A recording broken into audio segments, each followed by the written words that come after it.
Bien-aimés de Dieu, la paix soit avec vous. La fin de l'année liturgique approche, car nous sommes au 33e dimanche du temps ordinaire. Et la parole de Dieu que l'Église nous annonce tourne nos yeux vers la fin du temps, vers le retour définitif du Fils de l'homme.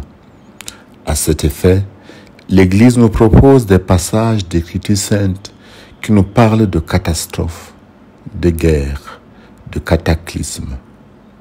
Dans la Bible, ce style littéraire est appelé apocalyptique parce qu'il apporte une révélation de la part de Dieu.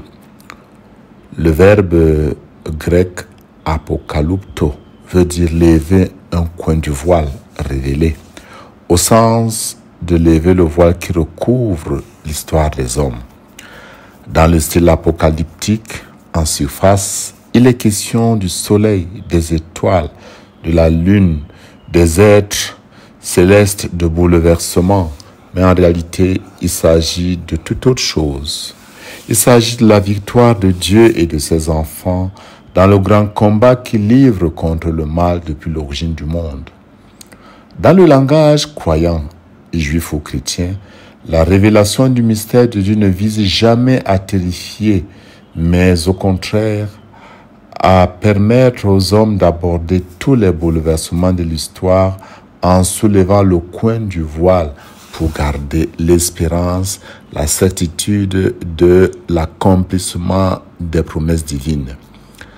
Dans le style apocalyptique tout à fait conventionnel, l'annonce de la foi, c'est Dieu est le maître de l'histoire et le jour vient où le mal disparaîtra.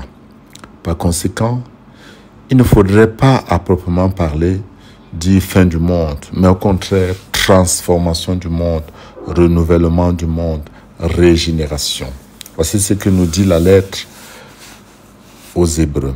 Jésus-Christ, au contraire, après avoir offert pour les péchés un unique sacrifice, s'est assis pour toujours à la droite de Dieu. Par son unique offrande, il a mené pour toujours à leur perfection ce qui sanctifie. Donc, le jour dont on parle, c'est un jour de sanctification, un jour où la perfection s'accomplit.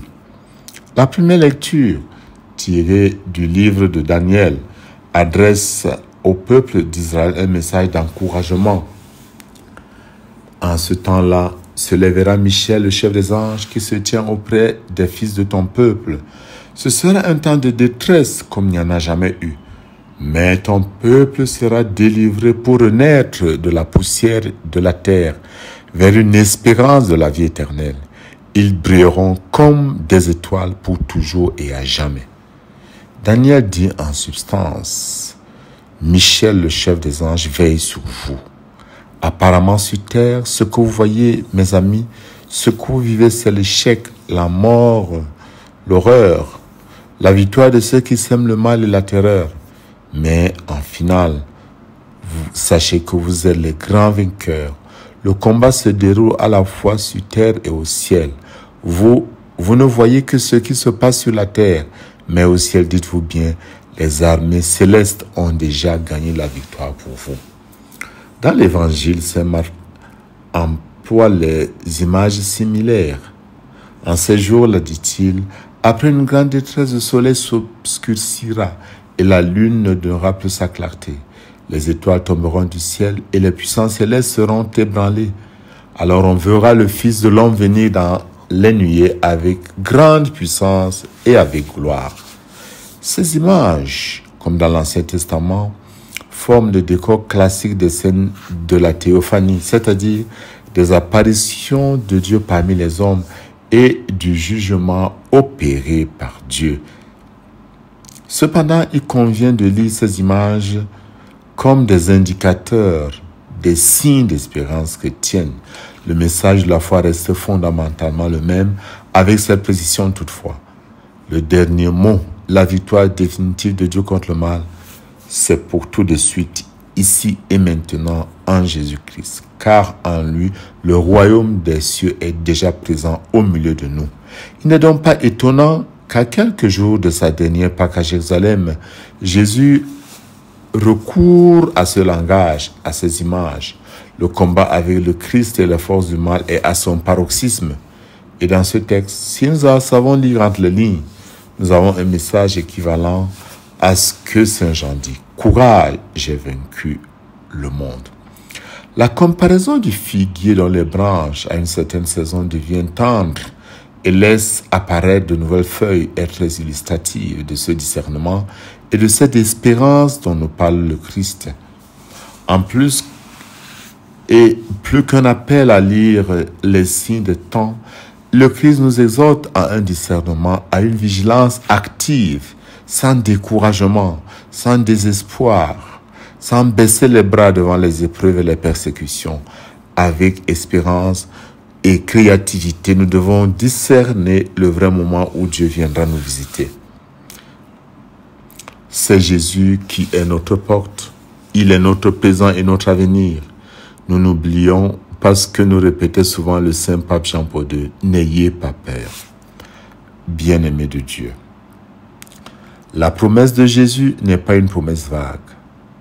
Elle est une promesse sûre, comme sa parole, qui demeure éternelle, de génération en génération. Mais toutefois, il reste un secret.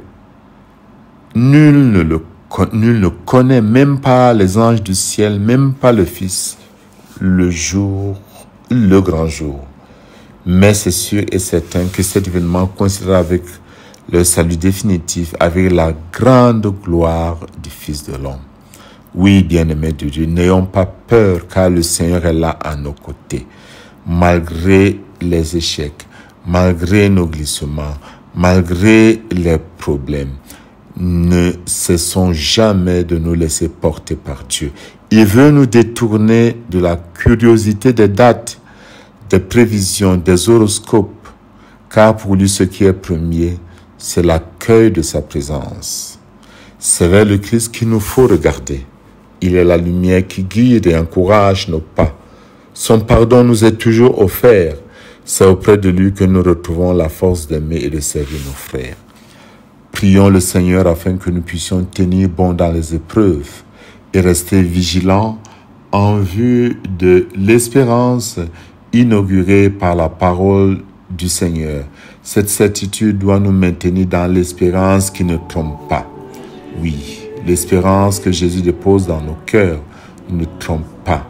Préparons-nous, soyons forts, soyons certains que la Vierge Marie nous aide à avoir confiance en Jésus-Christ vainqueur et à persévérer avec joie dans son amour. Au nom du Père et du Fils et du Saint-Esprit. Amen.